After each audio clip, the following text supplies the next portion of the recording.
Весна, холодное море у берегов Абхазии в это время года пахнет не только штормом, но и большой рыбой. Для сотен людей период с декабря по март – самая жаркая пора. Зимне-весенняя путина в разгаре. Главный герой сезона – хамса. Эту маленькую рыбу здесь называют серебристым золотом, и охота на него идет круглосуточно. Основные события разворачиваются в акватории от Сухума до Очимчиры. В море выходят десятки судов. Процесс отлажен до автоматизма. Эхолоты находят косяк, закидывается невод. И через несколько часов тонны живого серебра оказываются на борту. Когда на кону тысячи тонн серебристого золота и немалая прибыль, искушение нарушить правила игры возрастает в разы. За каждым выходом сейнера в море следят не только эхолоты, но и зоркое око инспекции. Вылов рыбы во время путины в Абхазии контролируется Государственным комитетом по экологии и охране природы Абхазии. Для контроля процесса сотрудники комитета вместе с российскими пограничниками проводят рейды на сторожевых катерах погрануправления ФСБ России. В этом году, если есть кое-какие нарушения, то нарушения незначительного характера, типа нарушения лова рыбы в запрещенных местах. Это устья крупных рек и 50-метровой зоны.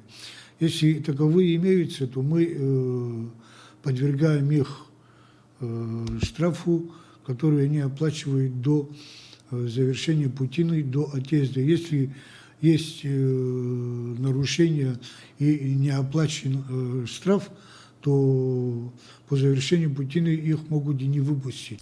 Но сам штраф небольшой, но если на борту оказывается рыба, при этом корабль находится в запретной зоне, то тут высчитывается еще за нанесенный ущерб окружающей среде.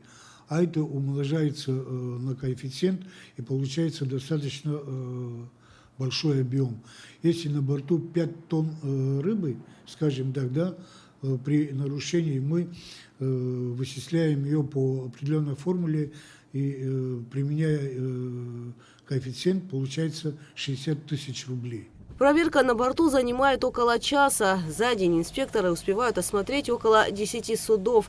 Прямо из порта улов отправляется на перерабатывающие заводы. Здесь работают современные предприятия по производству рыбной муки и рыбьего жира. Их в республике 10. Надо сказать, что 35 тысяч тонн – это был первоначально разрешимый объем, которым был утвержден Кабинетом министров. Потому как была освоена эта сумма, Кабинет министров принял по нашему представлению на 30 тысяч тонн еще дополнительный объем. Но на сегодняшний день наши предприятия выловили уже 37 тысяч тонн из 65 разрешенных. Я думаю, что те показатели, которые были в бюджете формирования в доходной части бюджета утверждены в сумме 90 миллионов, это составляло 45 тысяч тонн, они будут исполнены. То есть дефицита в этой статье не будет. Вообще изначально было не более 5 заводов разрешенных, это по тем данным, которые считаются для Абхазии приемлемыми. То есть один завод должен выработать, переработать не менее 5-7 тысяч тонн для того, чтобы он стал высокорентабельным и приносил доходы и заводу, предприятию, и районам, и бюджету. И поэтому наличие других заводов и более других заводов, оно будет влиять на именно рентабельность других экономик этих предприятий. Надо сказать, что и в этом году путина состоится, и поэтому заводы фактически будут хотя бы рентабельны хотя бы в этом году. Но стоимость платы за биоресурсы, то, что считается определенными структурами, что это заниженная цена, 2000 рублей за тонну, мы с этим не согласны, потому как эта цена формируется из общей стоимости самой продукции рыбы. Товарной рыбы, которая употребляется в пищу в России, оно в общем составляет 25-30 рублей. То, что у нас сегодня на рынке 100-150 рублей продается, это нерегулируемые и маленькие объемы, и потому исходить из этого практически невозможно. Но 10% от этой стоимости как раз составляет 2000 рублей. И это в целом составляет, если мы 35-40 тысяч тонн в этом году выловим, 90, 100, 120 миллионов практически в бюджет попадают из исплаты биоресурсов.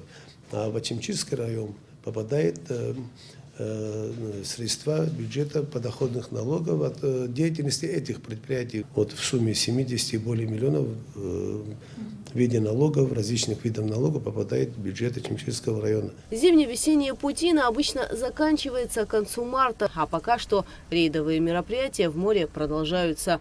Гугут Савардани, Ахра Мичба, Абхазское телевидение.